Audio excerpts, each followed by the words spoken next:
What happens when a billionaire businesswoman, hardened by wealth and power, stumbles upon a homeless mother teaching her barefoot daughter to read beneath a leaking bridge? One woman had fortune but had forgotten humility, the other had nothing but refused to surrender dignity. Their worlds collide in a single rainy moment, and what the billionaire does next will leave an entire city stunned. The city of Lagos buzzed outside Madame Adanna Obianuju's tinted SUV, but inside was silence and leather-soft calm. She sat poised, tablet in hand, rehearsing her gala speech, Education for All, Unlocking Africa's Future. Every line was polished, stacked with numbers, free of real feeling. For her, charity had always been strategy, not sacrifice. Across from her, Saad, her young PR officer, studied the draft. The ending is weak. Add stronger figures. Emotion won't trend, numbers will. Adanna adjusted her diamond bracelet and nodded. Headlines, she said flatly. Her driver, Chinyere, guided them through the gridlock. Outside, chaos reigned, hawkers shouting, okadas swerving, rain beginning to fall. A barefoot girl squatted by the curb, scratching letters into the mud with a broken stick. Adanna's gaze snagged briefly, then slipped back to the glowing tablet. A billboard loomed, Every child deserves a future. Saad tapped the glass. We should buy that spot.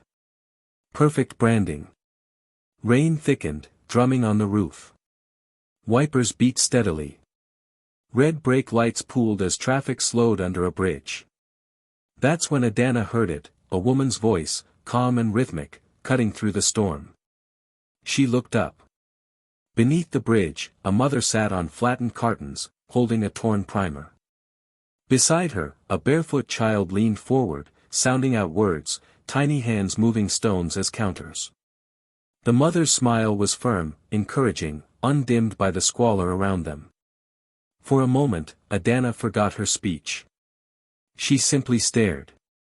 Madam? Chinyere asked. Saad reminded softly, We're already late. Adanna's eyes stayed fixed on the girl's determination, the mother's pride. Stop the car, she said. The world outside her glass bubble was about to pierce through. Rain hammered the SUV roof as Chinyere eased it to the curb. Adanna stepped out, her umbrella blooming open against the storm. Around her, Lagos moved in hurried blurs, vendors shielding their wares, pedestrians dashing across puddles. Yet under the shadow of the bridge, time seemed to pause. The mother's voice carried through the downpour, gentle but firm, Try again, Amira. Sound it out. The girl's lips trembled over the letters, stalling, then pushing through. Be okay. Yes. Miriam clapped softly, pride glowing in eyes too tired for sleep. She guided her daughter's finger across the torn primer as if it were the most precious treasure in the world. Adanna stood transfixed. She had seen poverty countless times before, through tinted glass, in sanitized reports, but never like this. Not dignity carved out of scraps, not learning carved out of nothing. She lowered herself, crouching until her gaze was level with the girl's. May I try a word with you? The girl blinked up at her, rain dripping from her lashes. Boldness flickered across her face. She held out the primer. You read too. The words pierced Adanna's composure.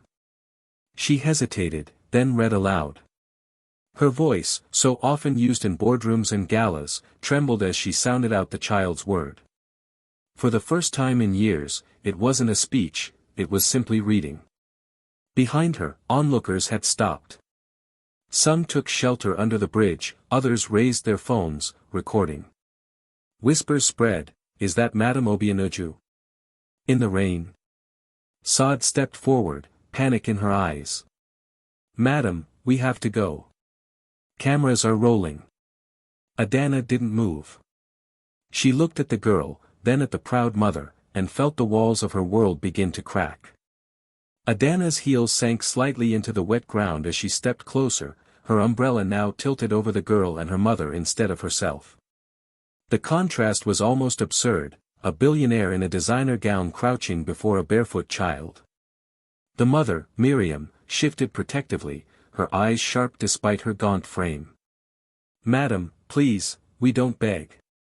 We are only learning." Adanna paused, surprised. She had expected a plea, not defiance.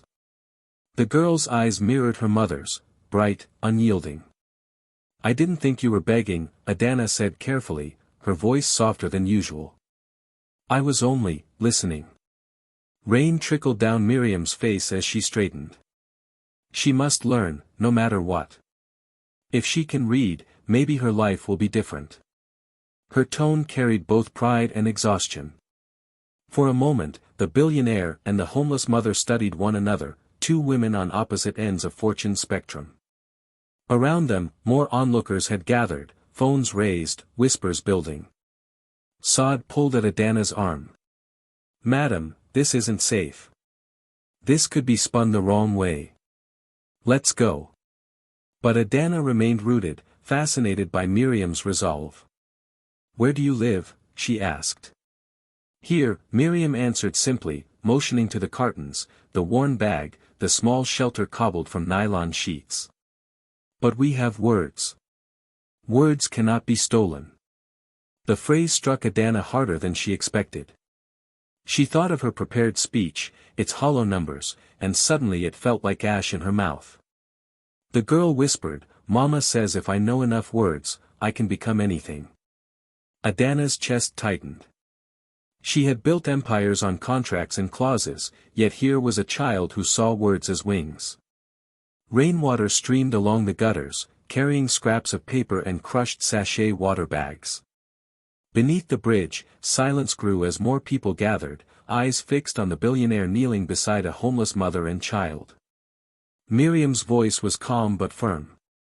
"We don't need pity, madam. Only a chance. If the world forgets us, I will still teach her." But one day, she looked at her daughter, then back at Adanna.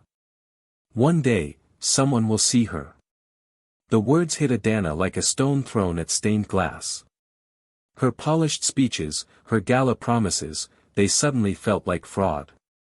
Here was a woman with nothing, who still gave her child everything she could. Sada's phone buzzed non-stop as notifications rolled in. "Madam, this is already online. Look, Twitter, Instagram, TikTok. They're calling this, the billionaire in the gutter. If you stay here longer, you'll be ridiculed, not praised." Chinya shifted uneasily by the SUV. "Madam, please. Let's leave before the press arrives." But Adanna didn't move. She crouched lower, rain soaking her silk blouse, and reached for the little girl's hand. The crowd gasped. Cameras clicked furiously. For the first time in years, her voice trembled not from nerves but from sincerity. "What if I told you? I can give you more than words." The girl's eyes widened. Miriam's face stiffened with suspicion. The onlookers leaned closer. Saad whispered harshly, "Madam, don't say something you'll regret." Adanna held her breath. A decision burned on her lips, one that could either redeem her or destroy her reputation. The rain thundered harder. She opened her mouth. And then,